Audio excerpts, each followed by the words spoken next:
اچھا جی، اب میں نے مسواک کے بارے میں پچھلا بیان آپ ضرور سن لیجیے۔ مسواک ہمیں کرنا نہیں آتا ہے اور ہم کہتے ہیں کہ مسواک سے ہمیں فائدہ نہیں ہوتا۔ اس وقت جو سب سے بڑی غلطی ہے وہ میں بھی کر رہا تھا۔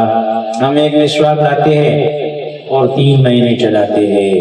وہ مسواک رو رو کے کہہ رہا ہوتا ہے کہ بس کرو، مجھے معاف کرو۔ ہم کہتے ہیں اس وقت تک معاف نہیں کریں گے جب تک آپ کی جان نہ لے لے۔ تو مسواک کی جان نہیں لے۔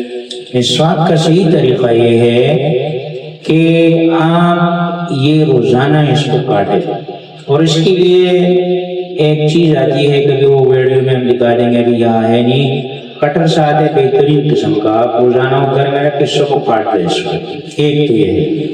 دوسرا یہ ہے، اس کے اوپر یہ جو نظر آ رہا ہے آپ کو، یہ تو چال ہے، ہم کیا کرتے ہیں اس کو چھیل لیتے ہیں۔ نہیں، آپ نے بالکل اس کو چھیلنا نہیں ہے، آپ اس کو رہنے دینا ہے اور آپ نے دانتوں سے ایسے ایسے کر کے اسی کے ساتھ، اس کی دوائی ہے۔ آپ کا جو ٹوتھ ہوتا ہے نا، ٹوتھ پیسٹ جو ہوتا ہے، پیسٹ، یہ پیسٹ اس پہ لگا ہوا ہے، آپ اس کو خراب کر دیتے ہیں۔ آپ نے اصل چیز یہ ہے، آپ نے اس کو ہٹانا نہیں ہے، اس کو چبانا ہے اور چبا کے اس کو نرم کر دینا ہے اور پھر آپ نے مسواک کرنا ہے۔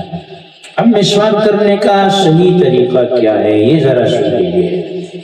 ایک تو آپ کا مسواک ایسا ہو، آپ نے یہ انگلیاں رکھتے نہیں ہیں، یہ اور یہ اس طرف آ جائے گی۔ کوئی چھوٹی انگلی آپ کی ادھر ہے اور یہ ادھر ہے، یہ طریقہ ہے۔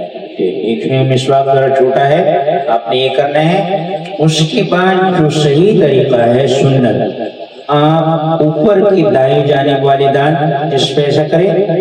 اس میں ایک بات ہے جو میں آخر میں سمجھاتا ہوں، پھر نیچے والے پہ، پھر بائیں جانب اوپر، پھر بائیں جانب نیچے۔ فقہاء نے ایک ادب بیان کیا ہے، وَيَشْتَاقَ عَرْضًا لَا طُولًا، کہ مسواک پر چوڑائی میں مسواک کرے، لمبائی میں نہیں کرے۔ یہاں ذرا سے تفصیل میں مسئلہ ہوتا ہے کہ اگر دانت کو لے لے تو دانت کی چوڑائی یہ ہے لمبائی ہے، اور پورے مسوڑے کو لے لے تو یہ لمبائی ہے۔ اب ہم کیا کریں؟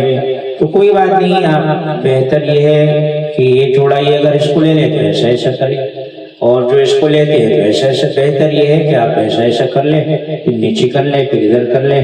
اور ایک کمال کی بات، آپ نے زبان پر بھی مسواک کرنا ہے۔ رسول اللہ صلی اللہ علیہ وسلم جب صبح اٹھتے تھے اور مسواک کرتے تھے تو حدیث میں آتا ہے آ اس طرح کی آوازیں نکل رہی تھی۔ تو آپ نے جب یہاں مسواک کریں گے گلے کی طرف تو آ کی سی آواز، تو یہاں جو جراثیم جتنا رات کو جمع تھا وہ باہر آ جائے گا۔ تو لیکن یہ مجمع میں نہیں کرنا ہے۔ اکثر بعض رات دین میں خانقاہ میں تبلیغ میں جاتے، پھر جو خانے میں بیٹھ کے کر لوگوں کو الٹی آتی، تو لوگوں کو کراہت نہ، تنہائی میں کرے۔ اور مسواک کا رسول اللہ صلی اللہ علیہ وسلم جب نیند سے اٹھتے تھے تو آپ فوراً یہ ایسے مسواک آپ نے رکھا ہوتا تھا اور اس کو ایسا بس مسواک کرنا شروع کر دیتے تھے۔ آپ جیسے آپ اٹھتے ہیں مسواک شروع کرتے ہیں اور آپ اس کو ایسے چباتے ہیں، وہ اپنا سسٹم جو ہے آپ کا جو معدے کا اور سارا وہ بحال ہو جاتا ہے اور اس نے اپنا کام شروع کر دیا ہے۔ تو آپ جیسے اٹھ جائیں، ابھی آپ واش روم نہیں گئے اور آپ مسواک کریں، کمال کی چیز ہے۔ اور پھر وہاں وضو میں دوبارہ مسواک کرے۔